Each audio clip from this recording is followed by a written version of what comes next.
Hi everybody! Today I'm going to talk about Iron Gold by Pierce Brown. It is the fourth book of his Red Rising trilogy and technically the beginning of a sequel trilogy. It takes place roughly 10 years after the Morning Star book, and if you have not read the Red Rising trilogy, you could probably jump into this one without too much trouble.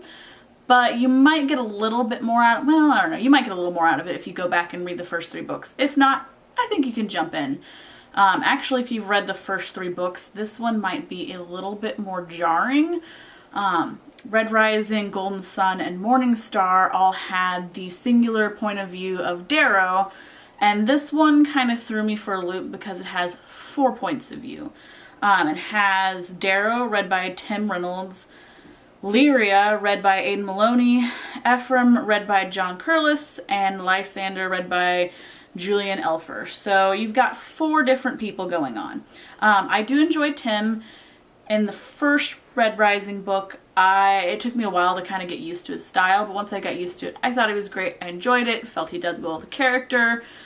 Same thing with Aedin Moloney, I thought she did great. Ephraim, same thing, I enjoyed John Curless on that.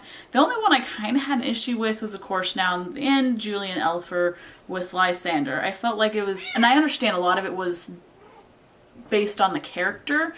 The character himself is supposed to be cool, collected, the court mask of everything is fine, nothing can shake him, so that influenced how he chose to read it. It just didn't jive very well with me. In general, just the way this book flowed, I also kind of felt back towards Red Rising. Out of the first 3 books, that was the one it took me about 3 or 4 hours of listening to get into it. And same thing with this one. It took actually probably about 5 or 6 hours before I really kind of started to get into the story.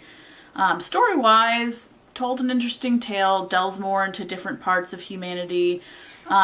Once the action got going, I found that was pretty enjoyable. There were parts I felt kind of dragged on a little bit. I think the hardest part about this is that I got to the end, it ended, I know it's supposed to go to the next one, and then a couple days later I was like, wait, did I finish that book?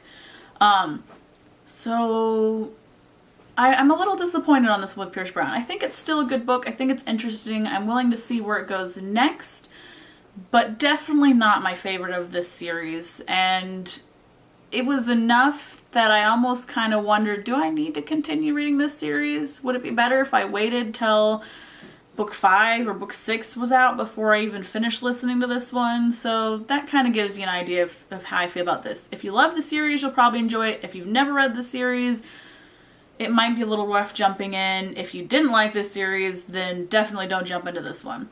I think what was really hard, like I said before, is the point of view shifted around a lot.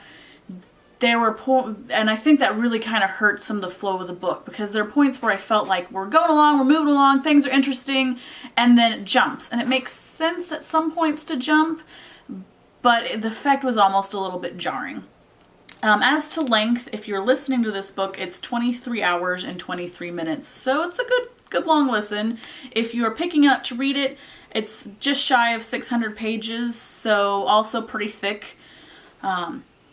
As to age, same as the other Red Rising books, a lot of it depends on student maturity, but I think you could probably do middle school on up. If you've got a really mature 5th grader, maybe. It just kind of depends on your views there, but pretty much anywhere above would be fine. I mean, it's a fictional world where there's lots of swearing, but a lot of it's their own version of swear words. So, and depending on how you feel on that, that can affect if you would want a younger student to read it.